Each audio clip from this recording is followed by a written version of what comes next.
अब आप सभी को महत्वपूर्ण राजनीतिक विषयों पर संबोधित करेंगे आदरणीय आठवले जी। उसके बाद आप सभी के जो भी प्रश्नोत्तर होंगे उसका जवाब देंगे आदरणीय आठवले जी। तो आज मैं एनडीए के मेंबर के नाते और रिपब्लिकन पार्टी ऑफ इंडिया के अध्यक्ष के नाते आज मैं भोपाल में आया हूं। मध्य प्रदेश में जो 29 सीटें हैं, 29 सीटें लोकसभा की है। सभी सीटों पर रिपब्लिकन पार्टी ने अपना पूरा सपोर्ट भारतीय जनता पार्टी को देने का निर्णय लिया है। और वैसा मध्य प्रदेश में आप लोग जानते हैं कि लास्ट विधानसभा के चुनाव में बीजेपी नहीं जीती थी, लेकिन उसके बावजूद भी 29 सीटों में से 28 सीटें, आवाज आते हैं, 29 सीटों में से 28 सीटें, 28 सीटें बीजेपी ने जीत ली थी। अभी तो सरकार अपनी बहुमत से चुनकर आई है। शिवराज सिंह चौहान जी के नेतृत्व में, माननीय नरेंद्र मोदी जी के नेतृत्व में चुनाव लड़ा गया और एग्जिट पोल की रिपोर्ट थे कि वह मध्य प्रदेश में सरकार आएगी नहीं, छत्तीसगढ़ में सरकार आएगी नहीं, लेकिन दोनों जगह पर अच्छी सीटों से सरकार आई है। और मध्य प्रदेश में तो रिकॉर्ड तोड़ दिया है, 163 सीटें बीजेपी ने जीत ली है। तो अभी छिंदवाड़ा की जो सीट है वो सीट जो माननीय कमलनाथ जी की है, लेकिन इस वक्त मुझे पूरा विश्वास है कि 29 की 29 सीटें बीजेपी जीतेगी। और नरेंद्र मोदी जी का जो 400 पार का नारा है, नरेंद्र मोदी जी का है 400 पार का नारा, इसीलिए हम सब लोग जगा रहे भारत सारा। नरेंद्र मोदी जी का 400 पार का है नारा, इसीलिए हम लोग जगा रहे भारत सारा। आज नरेंद्र मोदी जी है देश में चमकने वाला तारा। क्यों नहीं बजाएंगे हम कांग्रेस के और इंडिया आघाड़ी के 12? उनके 12 बजाने के लिए हम लोग मैदान में उतरे हुए हैं। मेरी पार्टी छोटी पार्टी है, लेकिन बाबा साहब अम्बेडकर जी को मानने वाले बहुत सारे वोटर्स पूरे देश भर में है। मध्य प्रदेश में तो बाबा साहब का जन्म हुआ था, महू में, इंदौर से बाजू में बाबा साहब का जन्म हुआ था। इसलिए मध्य प्रदेश के बारे में हमको बहुत बड़ा गर्व है। बाबा साहब अम्बेडकर जी को जन्म देने वाला मध्य प्रदेश है। और महू में बीजेपी के सत्ता के कार्यकाल में ही बाबा साहब अम्बेडकर जी के जन्मस्थली का मेमोरियल बन गया है। कांग्रेस पार्टी के हाथ में जब सत्ता थी तब कांग्रेस वाले का ध्यान कभी वहां नहीं जाता था। बहुत बार हमारे लोग, शिष्टमंडल उनको मिलते थे, लेकिन उनको दलित वोट ही मिलता था, इसीलिए उन्होंने वहां ध्यान नहीं दिया था। बाबा साहब अम्बेडकर जी ने जहां 26 अलीपुर रोड पर संविधान लिखना, संविधान सभा में बाबा साहब अम्बेडकर जी थे और ड्राफ्टिंग कमेटी के चेयरमैन के नाते उन्होंने रात रात जागकर जहां दिल्ली में 26 अलीपुर रोड में संविधान लिखा था, उसका मेमोरियल भी मैं जब कांग्रेस पार्टी के साथ था, मैं 3 बार कांग्रेस के अलायंस में लोकसभा में चुनकर आया था। बार बार मैंने सोशल जस्टिस मिनिस्टर को मिलकर कोशिश की थी, लेकिन बिल्कुल उन्होंने ध्यान नहीं दिया था। मोदी जी 2014 में सत्ता में आए, उन्होंने फौरन उनको मिले और उन्होंने फटाफट 26 अलीपुर रोड का काम हाथ में ले लिया और वहां बहुत ही सुंदर मेमोरियल वहां बन गया है। जहाँ डॉक्टर अंबेडकर फाउंडेशन की खाली एक ऑफिस का एक कमरा था, एक बंगला था, कोठी थी एक, वहां और भी 3-4 कोठियां लेकर ली मेरिडियन होटल के बाजू में, इंडिया गेट के पास ही बाबा साहब अम्बेडकर जी का international, doctor Ambedkar international centre बना है, जिसमें 350 से ज्यादा करोड़ रुपए खर्चा हुए हैं और विज्ञान भवन जैसा वो एक सेंटर बना है। आप लोग जानते हैं कि लंदन में बाबा साहब अम्बेडकर जी का, जहां वो बाबा साहब अम्बेडकर रहते थे, लंदन स्कूल ऑफ इकोनॉमिक्स में पढ़ते थे 1922-23 में, तब जिस मकान में वो रहते थे वो मकान महाराष्ट्र सरकार ने 41 करोड़ में, जब देवेंद्र फडणवीस जी मुख्यमंत्री थे तब वो मकान मतलब वो जा रहा था, वो नहीं मिलने की संभावना थी, लेकिन फौरन मतलब माननीय नरेंद्र मोदी जी का परमिशन लेकर महाराष्ट्र सरकार ने 41 करोड़ रुपया देकर वो मकान खरीद लिया है। दूसरा, मुंबई में चैत्य भूमि जहां बाबा साहब अम्बेडकर जी का अंत्यविधि हुआ था, एक तो बाबा साहब अम्बेडकर जी के अंत्य संस्कार के लिए दिल्ली में जगह मिलनी चाहिए थी, बड़े बड़े नेताओं के स्मारक मतलब वहां दिल्ली में है, लेकिन बाबा साहब अम्बेडकर जी को जब 6 दिसंबर 1956 को बाबा साहब अम्बेडकर जी का देहांत हुआ था, डेथ हुआ था, महापरिनिर्वाण हुआ था, तब उनको अंत्य संस्कार के लिए वहां जगह नहीं मिली थी। बाबा साहब का पूरा जो बॉडी है वो मुंबई लाना पड़ा, और दादर में जो शमशान है वहां बाबा साहब अम्बेडकर जी का अंत्य संस्कार हुआ था। तो कांग्रेस पार्टी का लिए बोलने का काम करती है, तो अभी चैत्य भूमि के बाजू में एक हिंदू मिल की जगह थी 12.5 एकड़, जिसकी कीमत 3,600 करोड़ की है। तो कांग्रेस के कार्यकाल में हम लोग 20-30 साल तक आंदोलन करते रहे कि चैत्य भूमि की जगह बहुत छोटी है, बाबा साहब अम्बेडकर जी को अभिवादन करने के लिए पूरे दुनिया से, देश से लोग लाखों की संख्या में आते हैं। 6 दिसंबर को वहां 10 लाख से ज्यादा लोग आते हैं। 14 अप्रैल को कम से कम 3-4 लाख से ज्यादा लोग आते हैं। हर रोज भी हजारों लोग वहां आते हैं। तो वो जगह बहुत छोटी है, इसीलिए हिंदू मिल की जगह की मांग हमने की थी। वो अपना क्या डिपार्टमेंट, एनटीसी डिपार्टमेंट जो है, टेक्सटाइल का ये क्या बोलते हैं, तो टेक्सटाइल कारपोरेशन जो है, तो उनकी वो जमीन, उनकी वो मिल थी, वो पूरी कई सालों जो बंद थी। वो मांग हमने करने के बाद मोदी साहब को देवेंद्र फडणवीस के साथ में मिला, और फौरन उन्होंने ऑर्डर किया कि भाई ये जमीन पूरी बाबा साहब के लिए देना है, इसकी कीमत कितनी भी हो, लेकिन बाबा साहब की कीमत कई करोड़ों से बहुत ज्यादा है, और बाबा साहब का बड़ा स्मारक बनना चाहिए। इसीलिए उनके हाथों से उसका भूमि पूजन हुआ था, काम चल रहा है। वहां बाबा साहब का 350 फीट का स्टैचू और 100 फीट का फाउंडेशन, ऐसा 450 फीट का बहुत ऊंचा स्टैचू वहां खड़ा होने वाला है। 1-1.5 साल के अंदर उसका लोकार्पण 16 नरेंद्र मोदी जी के हाथों से होगा, और वो तब भी मतलब देश के प्रधानमंत्री होंगे। तो इसी तरह मतलब बहुत सारे काम किए हैं, लेकिन आज कांग्रेस पार्टी और इंडिया आघाड़ी के पास दूसरा विषय नहीं है। वो बोलते हैं कि भाई लोकतंत्र धोखे में है। हमारा सवाल है कि भाई लोकतंत्र कैसा धोखे में आ सकता है?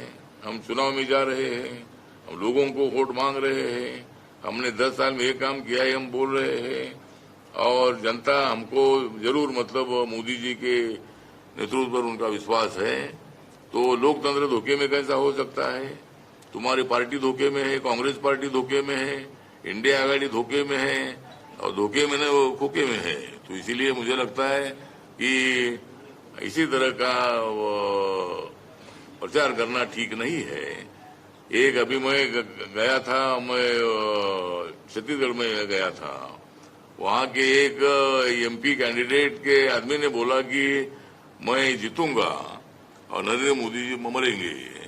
तो मैं बोला कि इसी तरह की क्या बात होती है क्या? तो नरेंद्र मोदी जी को मारने के लिए आगे आ गए हैं, लेकिन उनके तक आप पहुंच नहीं सकते हैं। नरेंद्र मोदी जी के बीच में बहुत सारे लोग हैं, हमारे जैसे लोग हैं, और मोदी जी को कैसा मार सकते हैं? तो इसी तरह की बातें करते रहते हैं। नरेंद्र मोदी जी नीच मोदी है, इसी तरह की बात करते हैं। तो मुझे लगता है कि ये बात अच्छी नहीं है। मतलब मोदी जी को रोज गालियां देते रहो, मोदी जी का वोट बढ़ता रहेगा। 2019 में राहुल गांधी ने राफेल के मुद्दे पर मतलब बहुत सारा आवाज उठाया, बहुत सारा भ्रष्टाचार हुआ, और सुप्रीम कोर्ट ने राहुल गांधी को माफी मांगने के लिए बोला, और राफेल में बिल्कुल कोई भी भ्रष्टाचार नहीं हुआ है। ये बात मतलब सुप्रीम कोर्ट ने बताई, मतलब कोई भ्रष्टाचार नहीं हुआ है। लेकिन ये लोग बोलते हैं कि भाई ये करते वो करते हैं। ईडी क्या, ईडी का और हमारा संबंध ऐसा नहीं है। ईडी तो हमारा डिपार्टमेंट है, सीबीआई हमारा डिपार्टमेंट है, इनकम टैक्स हमारा मतलब भारत सरकार का डिपार्टमेंट है, वो कोई बीजेपी का डिपार्टमेंट नहीं है। लेकिन ये प्रचार किया जाता है कि भाई ये ईडी की इंक्वायरी लगाते हैं, हम नहीं लगाते हैं। और अगर ईडी की इंक्वायरी गलत है तो कोर्ट उनको क्यों नहीं राहत दे रहा है? मेरा सवाल उनको ये है कि न्यायपालिका पर आपका विश्वास है क्या नहीं है? न्यायपालिका पर आपका विश्वास है तो जाओ, आप कोर्ट में जाओ। अगर ईडी ने कुछ गलत किया होगा तो तुमको न्याय मिलेगा। लेकिन ईडी के पास इतने डॉक्यूमेंट है कि अरविंद केजरीवाल के बारे में पूरे डॉक्यूमेंट उनके पास है, हेमंत सोरेन के बारे में उनके पास बहुत सारे डॉक्यूमेंट है, जो बीडी जिनको अंदर करती है उनके पूरे डॉक्यूमेंट उनके पास होते हैं। इसीलिए मुझे लगता है कि बीजेपी पर आरोप लगाना, मोदी जी पर आरोप लगाना ठीक नहीं है। जो गलत काम करेगा वो जेल में जाएगा और अच्छा काम करेगा तो खेल में जाएगा। तो इसी तरह और अच्छा काम करेगा तो जो अच्छा काम नहीं करेगा वो जेल में जाएगा, और अच्छा काम अगर अच्छा करेगा तो वो बेल में आ जाएगा। मतलब वो तो अब इसलिए ठीक है। तो ये आरोप करते रहते। तो हमारा सवाल इतना ही है कि भाई यही चुनाव हम जीतेंगे इसलिए कि 2014 में बीजेपी को 282 सीटें मिली थी, 2019 में 303 सीटें मिली है। अभी हमने नारा दिया है 400 पार का। लेकिन जब 2034 का चुनाव आएगा तब हमारा नारा रहेगा 500 पार। तब हमारा नारा रहेगा 500 पार। लेकिन 2039 में जब चुनाव आएगा तब हम 600 पार का नारा नहीं देंगे, क्योंकि 600 इतनी सीटें नहीं है। मतलब 543 सीटें टोटल है और 2 सीटें अपॉइंटेड होती है, एंग्लो इंडियन की होती है। ऐसे 545 सीटें ये मतलब लोकसभा में है और इलेक्शन होता है 543 का। अभी महिलाओं को 33% आरक्षण मिला है। 181 महिलाएं 2029 में जब चुनाव होगा तब कम से कम 181 महिलाएं रिजर्व सीट पर, महिला रिजर्व सीट पर चुनकर आएगी। और बाकी के भी जो कुछ 10, 20, 50, 20-30 जगह पर ऐसी भी महिलाओं को टिकट में मिलता है, तो ऐसी कम से कम 200 महिलाएं मतलब पार्लियामेंट में आएगी। ये हमारे लिए बहुत बड़ी खुशी की बात है। और ये निर्णय जब मनमोहन सिंह जी की सरकार थी उन्होंने भी कोशिश की थी, लेकिन यही समाजवादी पार्टी ने, लालू प्रसाद यादव जी के पार्टी ने वो जो बिल था वो फाड़ा था 2-3 बार, मतलब वहां जाकर बिल फाड़ दिया था। तब बीजेपी का इसको सपोर्ट था। जब कांग्रेस पार्टी की सरकार यूपी की थी तब बीजेपी ने महिला आरक्षण का पूरा सपोर्ट किया था। लेकिन ये सोशलिस्ट बोलने वाले जो लोग हैं, जो लोग आज इंडिया आघाड़ी में है, वही लोग मतलब महिला आरक्षण का विरोध करने वाले लोग हैं। इसीलिए मुझे लगता है कि हमको कोई चिंता नहीं है। मध्य प्रदेश में हमारी सरकार आई है, ओबीसी समाज के माननीय मोहन यादव जी को यहाँ का मुख्यमंत्री पद मिला है, डिप्टी सीएम पद एक हमारे दलित समाज के नेता को भी मतलब मिला है, और सभी वर्गों को न्याय देने का काम किया है। मतलब छत्तीसगढ़ में आदिवासी समाज के जो हमारे साथ केंद्र में मंत्री थे विष्णुदेव साय, तो उनको मतलब वहाँ का मुख्यमंत्री बनाया है। राजस्थान का मुख्यमंत्री ब्राह्मण समाज का बनाया है। तो सभी समाज को साथ में लेकर जाने की कोशिश है। और नरेंद्र मोदी जी ओबीसी है, पहली बार देश के इतिहास में ओबीसी समाज का प्रधानमंत्री बना है। ये कांग्रेस पार्टी को जज नहीं रहा है। ये कांग्रेस पार्टी अस्वस्थ है और उल्टी सीधी बातें करते हैं। लेकिन मेरी party Republican party of India ये मोदी जी के नेतृत्व में विश्वास रखकर पूरे देश भर में हम मतलब उनके साथ है। और मध्य प्रदेश में सभी सीटों पर मेरी पार्टी बीजेपी का समर्थन कर रही है और 29 सीटें चुनकर लाने के लिए हमारी कोशिश जारी रहेगी। एक एक करके बारी बारी से इधर से चलो। रिपब्लिकन पार्टी इंडिया का मध्य प्रदेश में कितना प्रतिशत वोट प्रतिशत है? कितना जनाधार है, थोड़ा सा? हाँ ठीक है, जनाधार बहुत ज्यादा नहीं है, लेकिन जितना है उतना सुपरडम करेगी। और अभी हमारी पार्टी बढ़ाने की कोशिश चल रही है, सभी वर्गों को पार्टी में लेने की हमारी कोशिश है, और जनाधार तो बढ़ाने की कोशिश हमारी है।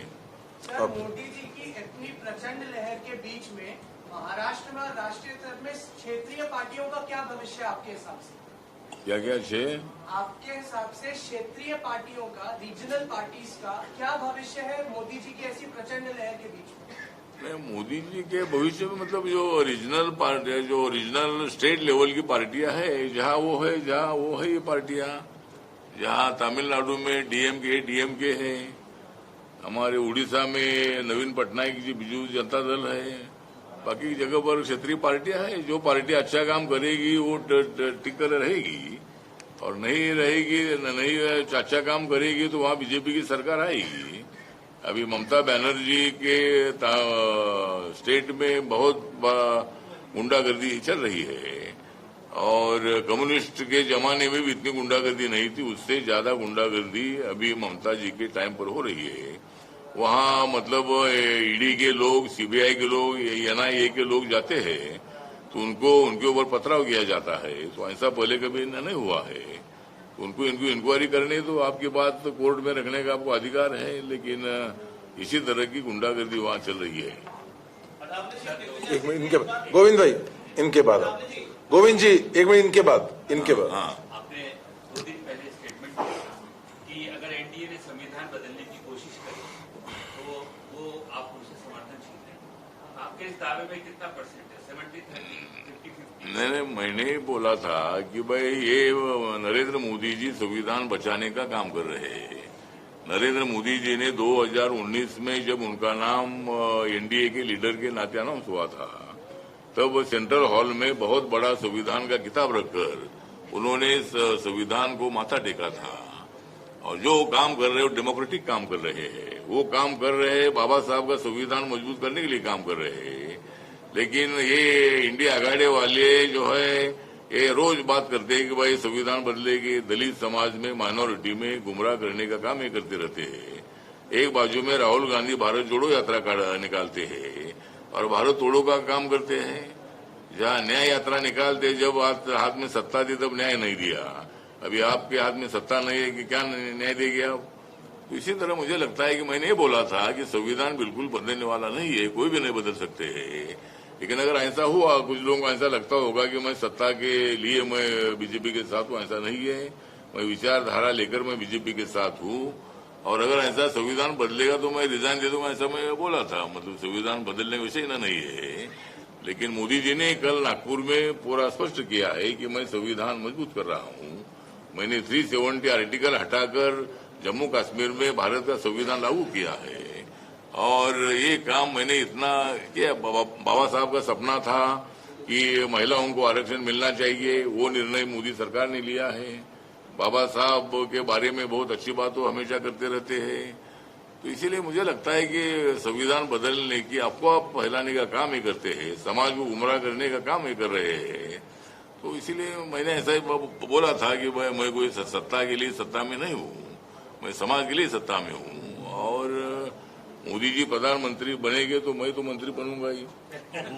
गोविंद गुर्जर जी। दिग्विजय सिंह ने एक बार फिर से ईवीएम की क्रेडिबिलिटी पर सवाल खड़े किए हैं कि ईवीएम के जरिए लोकसभा चुनाव को मैनिपुलेट करने की कोशिश की जा रही है, और उनके सवालों के जवाब ईसीआई नहीं दे रहा है। क्या बोले?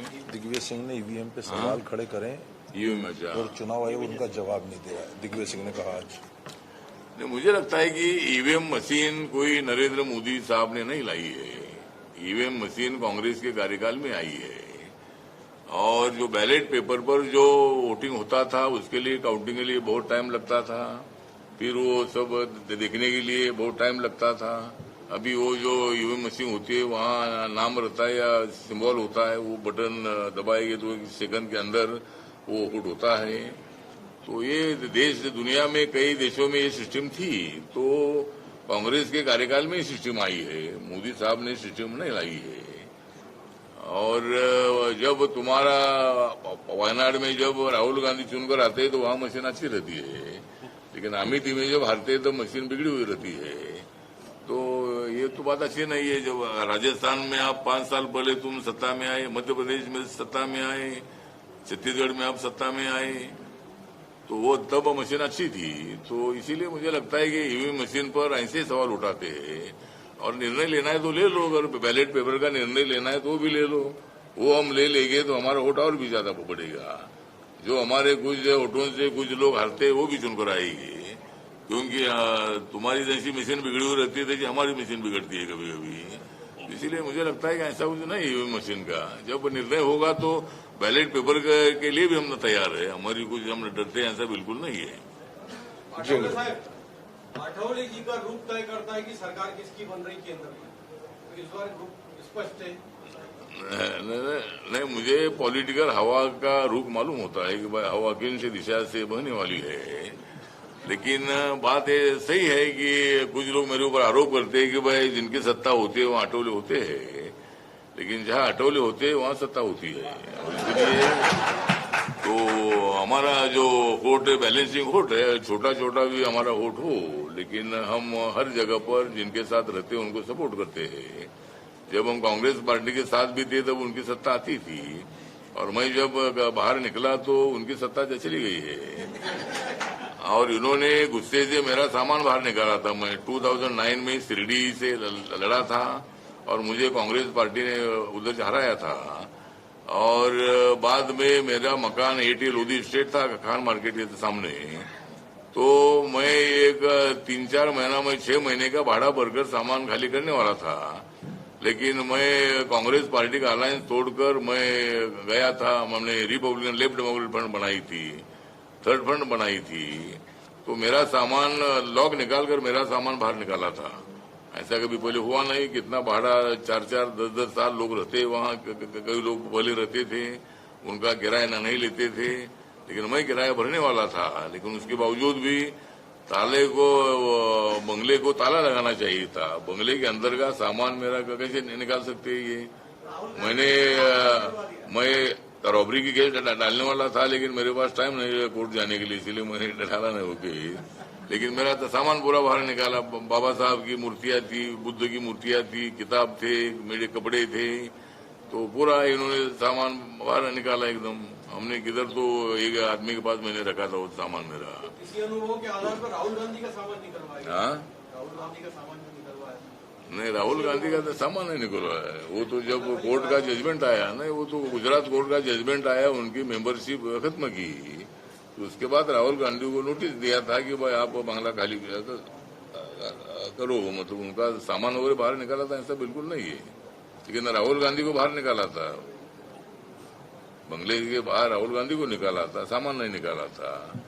मैं तो बंगले के बाहर निकला ही था, लेकिन मेरा सामान क्यों निकाला? चलो जी, लास्ट क्वेश्चन। लास्ट। रवीन जी,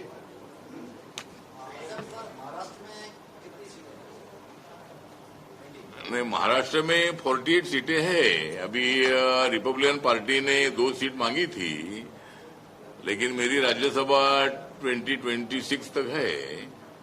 और जो शिरडी सीट में मांग रहा था वह बीजेपी वो सीट देने की तैयारी में थी, लेकिन वहां माननीय एकनाथ शिंदे जी जो मुख्यमंत्री है, उनके जो मेंबर ऑफ पार्लियामेंट थे सदाशिव लोखंडे, वो उनके साथ आए थे। 13 एमपी उनके साथ आए थे, उसमें से मतलब वो बीजेपी शिवसेना के 18 एमपी थे। और तो मतलब वो सीट जो है तो सदाशिव लोखंडे वहां है, तो वो मान नहीं रहे थे कि भाई वो सीट हम छोड़ेंगे, तो इसलिए मुझे सीट मिली नहीं। लेकिन महाराष्ट्र में 48 सीटें हैं और इस वक्त हमारा नारा है 45+, 45 से ज्यादा सीटें हम जीतेंगे।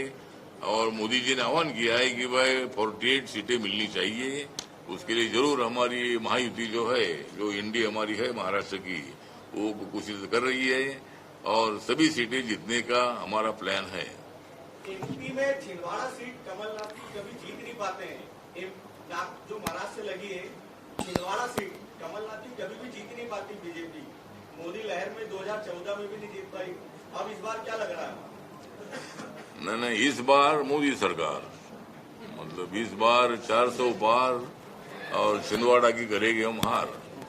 चलो देशमुख जी लास्ट अठवाले जी, सर आपको अभी समझौते में एनडीए के एक भी सीट नहीं दिया है महाराष्ट्र में, आप राज्यसभा से आते हैं, कैसे प्रतिशत तय करेंगे और कैसे आप सहयोग करेंगे मोदी की सरकार? नहीं, सीट नहीं दिया, लेकिन अंडरस्टैंडिंग से काम होता है। वहाँ डिफिकल्टी थी, मतलब उनको बीजेपी की कोशिश थी कि भाई मुझे सीट देनी चाहिए, लेकिन एकनाथ शिंदे जी के साथ जो एमपी आया था उनको आश्वासन दिया था उन्होंने कि भाई आपको बाद में सीट मिलेगी, और उनको नहीं देते थे तो उनके ऊपर अन्याय होता था। इसीलिए जब टेक्निकल डिफिकल्टी मैंने देखने के बाद मैंने इस मुद्दे को स्वीकारा कि चलो मेरी राज्यसभा मुझे दे दो बाद में, और मुझे कैबिनेट मंत्री पद देने के लिए विचार करो, आप मोदी साहब से बात करो, मैं भी बात करूंगा।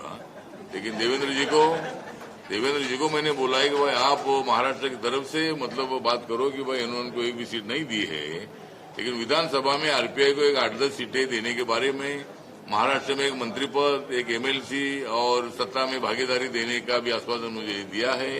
इसीलिए मेरे कार्यकर्ताओं के लिए मैंने सीट पर मतलब ज्यादा आग्रह किया था, लेकिन मैंने वो आग्रह से छोड़ दिया है।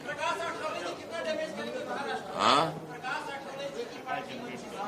प्रकाश अंबेडकर जी का मतलब वो बाबा साहब के ग्रैंडसन है, और ये जो इंडिया आघाड़ी ने उनका अपमान करने का काम किया।